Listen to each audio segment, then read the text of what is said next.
రాకాలోకంకి స్వాగతం. ఈ కంటెంట్ మీకు నచ్చినట్టయితే లైక్ చేయండి, మీ బంధుమిత్రులకు షేర్ చేయండి. ఇప్పటి వరకు సబ్స్క్రైబ్ చేసుకోకపోతే సబ్స్క్రైబ్ బటన్ని నొక్కండి, అదేవిధంగా బెల్ ఐకాన్ని కూడా నొక్కండి. జై హింద్ మిత్రులారా.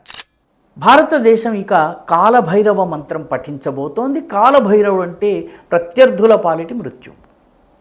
అత్యంత వికరాళ రూపంలో భయంకరమైనటువంటి దాడి చేసేటటువంటి అద్భుతమైనటువంటి అస్త్రము పేరు కాలభైరవుడు. భారతదేశం ఇప్పుడు కాలభైరవ అన్న పేరుతోటి అత్యంత ప్రభావవంతమైన శక్తివంతమైన డ్రోన్ని తయారు చేసింది. ఇది యుద్ధంలో పనికొచ్చే combat level drone, artificial intelligence ద్వారా సంచాలితమయ్యేటటువంటి డ్రోన్. ఇది నిజానికి ఈ తరహా డ్రోన్లు ప్రపంచంలో కేవలము 4 దేశాల దగ్గర ఇప్పటి వరకు ఉన్నాయి. ఇప్పుడు భారత్ 5వ దేశమైంది. మొట్టమొదటిది అమెరికా, రెండవది ఇజ్రాయెల్, మూడవది చైనా, 4వది టర్కీ.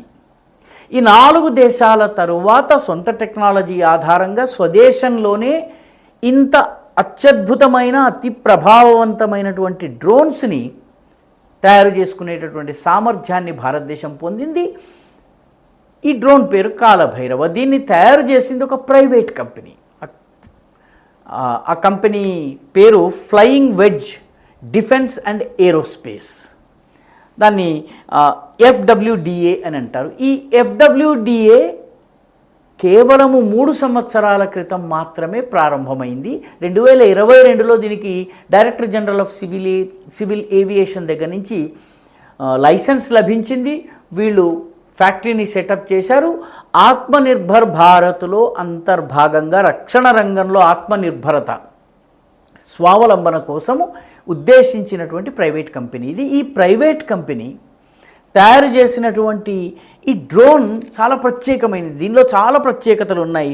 ఉదాహరణకి ఈ డ్రోన్ ధర అన్నిటికన్నా ముఖ్యమైనది. అమెరికన్ ప్రిడేటర్ డ్రోన్ ఒక డ్రోన్ నిర్మాణ వ్యయం ఏదైతే ఉందో, ఖర్చు ఎంత అవుతుందో దానిలో 10వ వంతు ఖర్చు, అంటే 1000 రూపాయలకు ఒక డ్రోన్ వచ్చిందని మనం అనుకుంటే అంచనాకి ఇది 10 రూపాయల్లో ఈ డ్రోన్ వస్తుంది. 10% అంటే బహుశా 100 రూపాయల్లో ఈ డ్రోన్ వచ్చేస్తుంది. అంత చవకగా కానీ అంతే ప్రభావవంతంగా ఈ డ్రోన్ని తయారు చేయడం జరిగింది. ఈ డ్రోన్కి ఆర్టిఫిషియల్ ఇంటెలిజెన్స్ ద్వారా నడవడం ఒక ప్రత్యేకత అయితే, రెండవది దీనికి స్వామ్ స్ట్రైక్ ఎబిలిటీ ఉంది. స్వామ్ స్ట్రైక్ అంటే ఏంటి? ఒక డ్రోన్ ఒకేసారి అనేక డ్రోన్స్ దాడి చేయడానికి వచ్చినప్పుడు వాటన్నిటినీ ఏకకాలంలో ధ్వంసం చేయగలిగే కెపాసిటీ ఉన్నదాన్ని స్వామ్ స్ట్రైక్ పవర్ అంటారు. అంతేకాకుండా దీనికి స్ట్రాటజిక్ అటోనమీ కూడా ఉంది. అంటే వ్యూహాత్మకమైనటువంటి స్వాతంత్ర్యం కూడా ఉన్నది. అంటే దూరం నుంచి ఎవరో కంట్రోల్ చేయనవసరం లేకుండా తనంతట తానుగా నిర్ణయాలు తీసుకుని అప్పటికప్పుడు వ్యూహాలు రచించుకోగలిగేటటువంటి సామర్థ్యం కూడా ఉంది. ఈ డ్రోన్ ప్రత్యేకతల్ని చూస్తే ఆశ్చర్యం కలుగుతుంది. ఇప్పటికే ఆగస్టు 22, 23వ తారీఖులో బెంగళూరులో చేసినటువంటి అనౌన్స్మెంట్ ప్రకారము ఈ డ్రోన్ చాలా సఫలతాపూర్వకంగా దీన్ని ప్రయోగించి ప్రయోగాలన్నీ పూర్తయినాయి. ఇప్పటికే దీని ప్రభావాన్ని చూసి ఒక గల్ఫ్ దేశము $30 మిలియన్ డ్రోన్లను కొనుగోలు చేసేందుకు ఒప్పందం కుదుర్చుకుంది. ఆ దేశం పేరును ప్రస్తుతానికి రహస్యంగా ఉంచడం జరుగుతోంది. ఎందుకంటే వ్యూహాత్మక కారణాల వల్ల దాన్ని రహస్యంగా ఉంచడం జరుగుతోంది. మొత్తం మీద ఉత్పాదన ప్రారంభం కాగానే విదేశాల నుంచి ఆర్డర్ కూడా వచ్చింది. దీని ప్రత్యేకత ఏంటంటే ఇది 30 గంటల పాటు ఆగకుండా ప్రయాణం చేయగలదు. 30 అవర్స్ 3000 కిలోమీటర్ల దూరం వరకు శాటిలైట్ కమ్యూనికేషన్ల సహాయంతో ప్రయాణం చేయగలదు. వాస్తవానికి AI ద్వారా చేయగలదు, లేకపోతే స్ట్రాటజిక్ అటోనమీ ఉంది. కానీ దాదాపు 3000 కిలోమీటర్ల దూరం వరకు మనం శాటిలైట్ ద్వారా అనుసంధానం చేసి దీన్ని నడిపించవచ్చు. మూడవ ప్రత్యేకత ఏంటంటే ఇది దాదాపు 20,000 అడుగుల ఎత్తున ప్రయాణం చేస్తుంది. దీన్ని మేల్ అంటారు. ఈ డ్రోన్ని మేల్ అంటే మగ అని కాదు, మీడియం ఆల్టిట్యూడ్ మధ్య తరహా ఎత్తులో వెళుతూ లాంగ్ ఎండ్యూరెన్స్ ఎక్కువ కాలం ప్రయాణం చేయగలిగేటటువంటి medium altitude long endurance MALE male అని అంటారు. ఆ తరహా డ్రోన్ ఇది.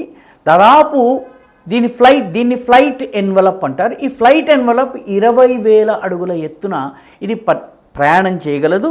4వ ప్రత్యేకత ఏంటంటే 91 కిలోల పేలుడు పదార్థాలని తీసుకెళ్ళగలదు. 91 కిలోస్ అంటే చాలా ప్రభావవంతమైనటువంటి పేలోడ్ దీనికి ఉన్నది. ఈ 4 ప్రత్యేకతలు దీనికి ఉన్నాయి. ఇంకొక ప్రత్యేకత ఏంటంటే దీని ఉత్పాదనలో మొత్తము 80% స్పేర్ పార్ట్స్ కానీ దీని పరికరాలు కానీ ఉపకరణాలు కానీ ఇవన్నీ భారతదేశంలోనే ఉత్పాదన అయినాయి. మన టెక్నాలజీ ఆధారంగానే దీన్ని డిజైన్ చేయడం జరిగింది.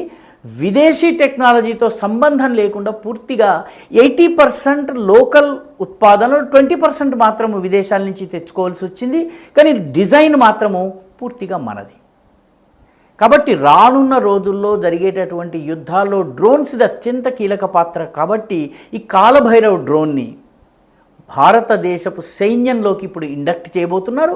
మన సైన్యంలో ఈ డ్రోన్స్ కనుక ఉన్నట్టయితే ఈసారి మనము ఆపరేషన్ సింధూర్లో చూసినప్పుడు పాకిస్తాన్ నుంచి ఎక్కువగా డ్రోన్ దాడులు జరిగినాయి. వాళ్ళు ప్రత్యేకంగా డ్రోన్లను ఆపరేట్ చేసేటటువంటి సెంటర్స్ని పెట్టి అక్కడి నుంచి డ్రోన్స్ని పంపించడం జరిగినాయి. ఏకకాలంలో అనేక డ్రోన్స్ని పంపడము స్వామ్ డ్రోన్స్ అంటారు దీన్ని. ఆ స్వామ్ డ్రోన్స్ మన దేశం మీద దాడి చేసే ప్రయత్నం చేసింది. వాటిని గగనతలంలోనే విధ్వంసం చేయడంతో పాటు శత్రువు యొక్క టార్గెట్లని 3,000 కిలోమీటర్ల దూరం వరకు వెళ్ళి ధ్వంసం చేయగలిగేటటువంటి కెపాసిటీ ఈ డ్రోన్కు ఉంది. పర్యవసానంగా ఇది రాబోయే రోజుల్లో మన యొక్క యుద్ధ వ్యూహంలో అత్యంత కీలక పాత్ర వహించబోతోంది. అద్భుతమైనటువంటి ప్రదర్శన చేయబోతోంది. ఇక ఈ కాలభైరవుడి నుంచి శత్రువు పహరా హుషార్ అని అనుకోవలసిందే. ఎందుకంటే భారతదేశం ఆపరేషన్ సింధూర్లో ఇప్పుడున్న టెక్నాలజీతోనే పాకిస్తాన్ని విధ్వంసం చేసి వదిలిపెట్టింది. దాని యొక్క వైమానిక దళాన్ని దాదాపుగా వెన్ను విరిచేసినంత పని చేసింది. కాలభైరవుడు కూడా తోడైతే